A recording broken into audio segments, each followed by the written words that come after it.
babu abun da ke shigar da mutane aljanna kaman taqwallah wa husnul khuluq, kamar yadda hadithi zuwa cikin Tirmizi.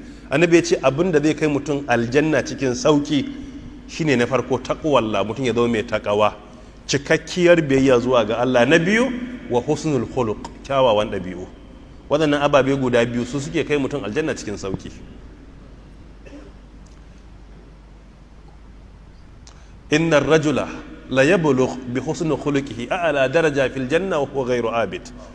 Mutum yakan kai kololuwar daraja a cikin aljanna dalilin kyawawan ɗabi'u, amma ba wani mutum ne mai kokarin ibada ba, sai yayi sati bai kiyamul laili ba, amma ɗabi'unsa suna da kyau. Akwai kunya, akwai tausayi, akwai gaskiya, akwai adalci, akwai sadar da zumunci, akwai riƙon amana. Dalilin waɗannan ɗabi'u sai mutum ya je kololuwar aljanna, amma ya kwane na bacci. Me kai shi ga wannan aljanna? Saboda kyawawan ɗabi'u. Shi yasa duk al'ummar da aka raba ta da kyawawan ɗabi'u ta yi asara. Dukkan al'ummar da Allah ya bata kyawawan ɗabi'u to ta yi nasara a rayuwarta,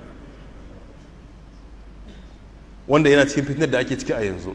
Duk wanda ya zuba zamanin da iyayenmu da kakanni suka rayu, ya kalli yanzu ya san mun fi su karatu a yanzu, amma ba mutumin da a nan kusa sai ka samu mutum 1000 babu wanda ya isa ya tsaya ya ce ya tabbatar da Allah ya fi babansa da kakansa kyawawan ɗabi'u. Ya san ya fi su karatu, amma wa isa ya ce ya fi babansa da kakansa kyawawan ɗabi'u? Ba su san wani abu na rowa ba. Shekara da muka san cutar ulsa a Najeriya, sun rayu ba su santa ba. Kofar gidanku za ka zo ka ce kaga wani dattijo ya yi ice a jeji ya kwanta yana bacci, sai a ɗauko tuwo mara sai a zuba miya sai a ce kai masa. Babu wanda ya san wane ne, ba wanda ya san wane ne. Ba a san mai rowa ba. Idan ka yi wasa a ɓangaren zumunci, wanda rashin yinsa ke kai mutum wuta, in mutum ya yi wasa ya rasa mahaifiyarsa, in ba Allah ya taimake ka ba, daga ranar ka rasa kashi 70 cikin 100 yan uwanka gaba daya. Saboda babu wanda zai yake dora ka akan hanyar zumunci kamar ta.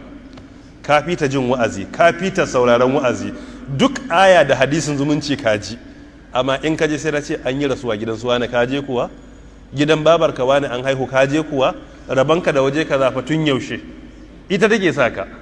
Kuma in an zo kyautatawa, azumi ne, sallah ne take saka, ka sai a wani zani, sai a wani shinkafa, ko ba haka bane?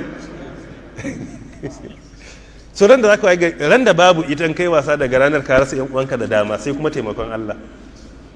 Ba wanda zai gaya maka, dama ita take gaya maka.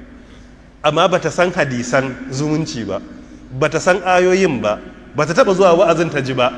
Haka kawai ta ji wa'azin turmi, zumunci a kafa take. Shikenan abin da ta rike kenan. Ba ta da lafiya za a kai ta gidan zumunci, wata ran ma ta je sai an tare keken nafif an maida ta gida da kyar, amma za ta je ta. Amma kai lafiyar ka kalau kaman jakin sayarwa, amma ba za ka yi zumuncin ba. Allah subhanahu wataala ya samu wanye lafiya.